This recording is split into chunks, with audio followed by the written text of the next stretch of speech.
Hello friends, knowledge tutorial history GS class में आपका स्वागत है।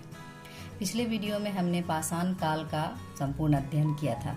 पाषाण काल के अंतर्गत हमने ये जाना था कि उसके 3 प्रमुख भाग पुरापाषाण काल, मध्य पाषाण काल एवं नवपाषाण काल। इन तीनों काल खंडों के जीवन शैली, इनका जो विकास हुआ, कैसे कैसे मानवों ने विकास किया और इनके साक्ष्य कहाँ कहाँ से मिले हैं, इन क्या क्या विशेषताएं थी, किस किस स्थल से इनके द्वारा साक्ष्य प्राप्त हुए हैं, उन सभी के बारे में हमने पढ़ा था। फ्रेंड्स, आज का वीडियो बहुत ही इम्पोर्टेंट होने वाला है, इसे शुरू से अंत तक देखिएगा क्योंकि पिछले दिनों जो हमने पढ़ा है उसका आज रिवीजन होगा। परीक्षा में ज़्यादातर ये सब क्वेश्चन पूछे जाते हैं, इसलिए मैंने सोचा कि आज जो हम लोग पढ़ चुके हैं उसके बारे में कुछ महत्वपूर्ण एमसीक्यू मल्टीपल चॉइस क्वेश्चंस के बारे में पढ़ें, ताकि जो पार्ट हमने पढ़ चुका है उसका दोबारा से रिवीजन हो जाए। तो आइए आज हम लोग मल्टीपल चॉइस क्वेश्चंस को देखते हैं। सबसे पहले, पाषाण कालीन सभ्यता संस्कृति की जानकारी सर्वप्रथम किसने दिया? पुरापाषाण काल का अध्ययन करते समय हमने ये जाना था कि पाषाण कालीन सभ्यता संस्कृति का जो जानकारी है वो सबसे पहले रॉबर्ट ब्रूसफुट महोदय ने दिया था। हमारे पास 4 ऑप्शन होंगे, Nevillian Frazer, option A, B Peterson, option C Gordon Childe, option D Robert Bruce Foote. तो चारों ऑप्शन को देखते हुए हमें तथ्यों को याद करते हुए जो सही ऑप्शन होगा उस पर टिक करना है। तो सही ऑप्शन यहाँ पर आएगा रॉबर्ट ब्रूसफुट। दूसरा क्वेश्चन, पुरापाषाण कालीन औजार किस पत्थर के बने होते थे? तो हम लोग उस पुरापाषाण कालीन अध्ययन करते समय ये जाने थे कि पुरापाषाण काल में कड़े पत्थरों का औजार बनाया जाता था। ये कड़े पत्थर जो होते थे उनको बिल्लौर नाम से जाना जाता था। तो 4 प्रकार के यहाँ पे ऑप्शन दिए हुए हैं, बिल्लौर पत्थर, चकमक पत्थर, संगमरमर और बलुआ पत्थर। तो हमारे पास जो ऑप्शन है वो आंसर उसका होगा बिल्लौर पत्थर। नेक्स्ट क्वेश्चन है, ज्ञानी मानव का उदय किस काल में हुआ था? ज्ञानी मानव का उदय पुरापाषाण काल में हुआ था। पुरापाषाण काल का अध्ययन करते समय हमने ये जाना था कि 40,000 ईस्वी पूर्व में होमोसेपियंस, जिसका इंग्लिश नाम, ज्ञानी मानव का इंग्लिश नाम होमोसेपियंस है, उसका उदय हुआ था। तो यहाँ पे ऑप्शन बी में पुरापाषाण काल है, तो हम पुरापाषाण काल अपने आंसर में लिखेंगे। नवपाषाण काल, मध्यपाषाण काल और ताम्रपाषाण काल, तो पुरापाषाण काल इसका आंसर होगा। नेक्स्ट क्वेश्चन, पशुपालन के प्राचीनतम साक्ष्य कहाँ से मिले हैं? पशुपालन के प्राचीनतम साक्ष्य हमें आदमगढ़ से मिले हैं। आदमगढ़, हम पिछले अध्याय में पढ़ चुके हैं कि पशुपालन के प्राचीनतम साक्ष्य आदमगढ़ से प्राप्त हुए। यहाँ 4 ऑप्शन है, मेहरगढ़, चिरान, कुडापे। मेहरगढ़ से हम लोग जानते हैं कि यहाँ से कृषि के प्राचीनतम साक्ष्य मिले हैं। चिरान, ये चिरान पटना में है, यहाँ से हड्डी के उपकरण प्राप्त हुए हैं। और आदमगढ़ से पशुपालन के सबसे प्राचीनतम साक्ष्य मिले हैं। कुडापे ये दक्षिण में है। ये कुडापे आपका पाषाणिक सभ्यताओं का केंद्र के नाम से जाना जाता है। नेक्स्ट क्वेश्चन, दाह संस्कार की प्रक्रिया सर्वप्रथम किस काल में आरंभ हुई थी? तो पिछले अध्याय में हम ये जान चुके हैं पुरापाषाण काल में कि उस समय दाह संस्कार की कोई प्रक्रिया का जानकारी नहीं था, लेकिन मध्यपाषाण काल में हम लोग ये देखते हैं कि समाधान का आरंभ हो चुका था। किस प्रकार दाह संस्कार किया जाता था इसकी जानकारी हमें मिलती है। तो इसका जो राइट आंसर होगा वो मध्यपाषाण काल होगा। मध्यपाषाण काल से हमें ये पता चलता है कि उस समय के लोग दाह संस्कार करने लगे थे।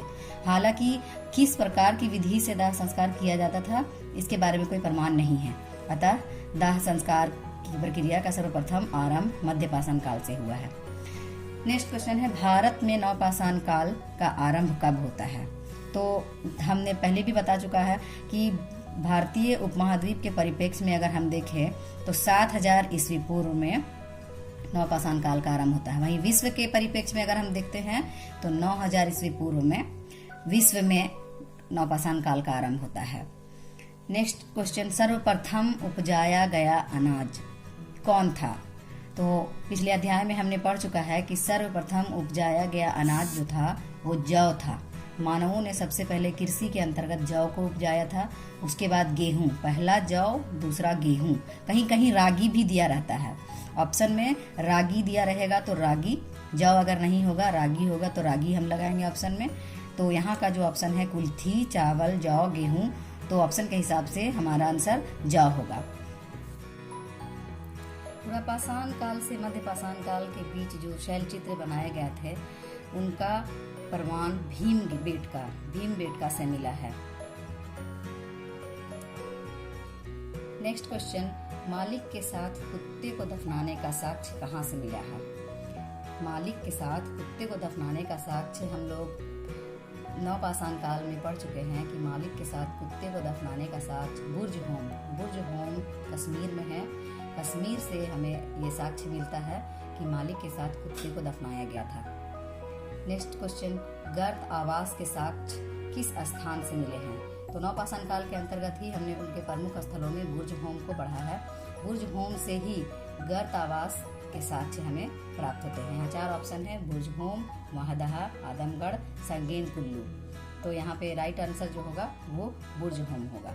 नेक्स्ट है, हड्डी से बने उपकरणों के साक्ष्य कहाँ से मिले हैं?